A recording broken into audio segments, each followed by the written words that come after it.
Today on Dylan Talks Tone, we're going to talk about how to make better demo videos at home with your smartphone.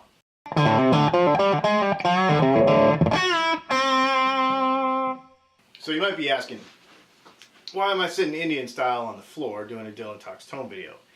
The reason is because a lot of times when we get a new piece of gear or we figured out a new sound or something, we want to make a video for YouTube or Facebook or something like that.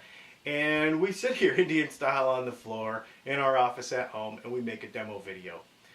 I don't know about you, but I've seen some really good ones and I've seen some really bad ones. A lot of times it's because the audio isn't very good. A lot of times it's because mic placement isn't right or anything like that. Of course, there's all kinds of ways to make really good demo videos that take, microphones and mixing boards and all kinds of equipment. But the bottom line is most of us will just sit in front of our amp with a smartphone and make a video. So we're going to talk about how to make them better. The first thing you want to understand about making a smartphone video is that this little microphone and this little preamp in here mostly are designed for talking on, right? And for like vocal kind of volume stuff, okay? So even if you're speaking very forcefully, like when I do a video in front of a camera, you're really only talking about 75 or 80 dB or so talking into a smartphone. When we play amp at full chat, it could be 95, 105, 110 dB. Most of the time, a smartphone can't take that amount of volume. So here's what kind of two extremes happen when you make a smartphone at full chat volume. Either the microphone is too close to the amplifier and the volume is so high that it gets all crackly and compressed and gross sounding and it doesn't really have any kind of expression to it, and then people just kind of scroll off of your video and keep going.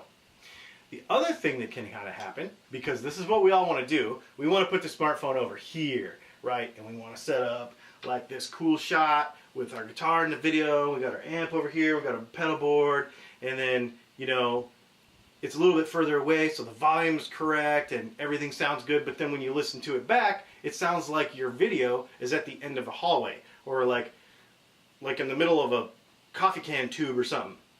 That's because you're too far away from the amplifier and because you don't have the levels correct for that either. How do we want to do this? It's just like anything else. You don't want to overload the input and you want to have proper mic distance from what you're miking. So with a smartphone video, I know it sort of sucks because you want to have all your gear in the shot. But if you're trying to show a sound is more important. And a lot of people can put up with video that doesn't look as good, but if the audio is bad, they're going to scroll away from it right away. Okay, so that's why this is so important. So let's take our smartphone on a stick. Let's bring it over here to the amplifier. And let's just put it in front of the amplifier like you would basically, more or less, mic any guitar cab, right? Now this has got two 10s in it, so I'm just going to put it kind of in the middle. So the microphone is actually right down here. That's the most important one. So let's stick it kind of in the middle like this. So what I'm going to do at this point is we're going to move from that camera over to this one. And we're going to show you a couple of things that can happen when you do audio with your smartphone. Okay, so we've got it reset, and for this portion of the video, I'm literally shooting this on my iPhone 7. Just the iPhone sitting where we showed you from the other shot in front of the amplifier, and it sounds with a clean tone like this.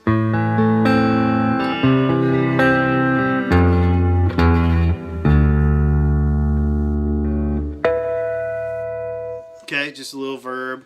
We're using our Creation Music Company board with, right now I have the D&M drive with the boost just kind of on and a Keeley delay workstation with just some reverb on it, okay?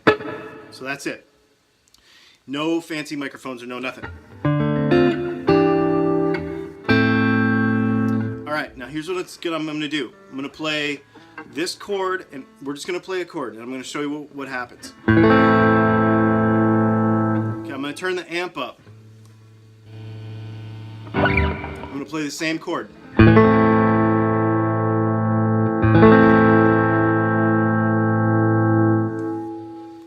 you should be hearing on your side of this is a weird sort of compression where the phone takes that loudness and it squishes it down.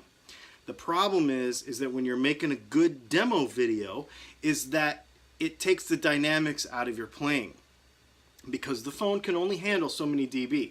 So this is my suggestion to you. Get you one of those dB meter applications, free on iTunes, okay? And people are going to say, well, they're not super accurate. It's okay, because all you're trying to do is find one noise relative to the other, okay? And get yourself at about 80 or 85 dB, okay? And just put it on your phone, start playing.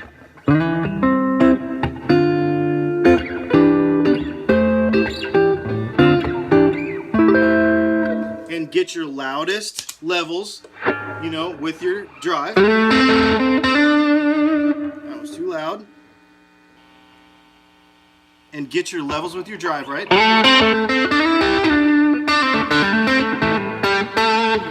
So that when you play your whole video from start to finish with all of your effects, that everything is kind of equalized at that 85 dB so that the phone doesn't have to do any compression on its own, okay? And then your microphone distance is a lot closer. It's a lot more accurate than it is across the room. It's not all echoey sounding, but it's not all overdriven either. And it gives you that kind of consistency through the whole thing, and it allows your video to have some dynamics to it.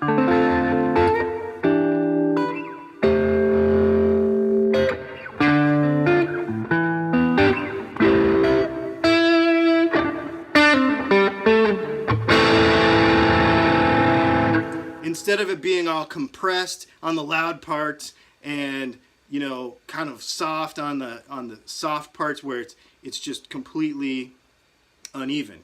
Now, obviously, you could use a compressor to do this as well, but we're just trying to keep this simple. Throw an iPhone in front of an amplifier, use that app to kind of equalize all your volumes through everything that you're using, and then shoot your video. You're going to find that you're going to have more consistent sound from just a smartphone. I'm a huge proponent of people doing demos and playing, you know, either songs they've learned or showing off their new gear or a new skill that they've learned. I think it's great. So hopefully these suggestions will help you to make better videos with the equipment that you already have. Like, you don't have to go out and spend a ton of money on stuff. Just use the iPhone or the smartphone that you already have.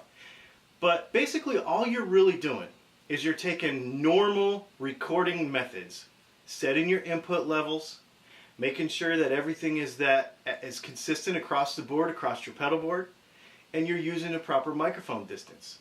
It's basically simple, you know, concepts that anybody would use in recording, and you're just applying it to your cell phone.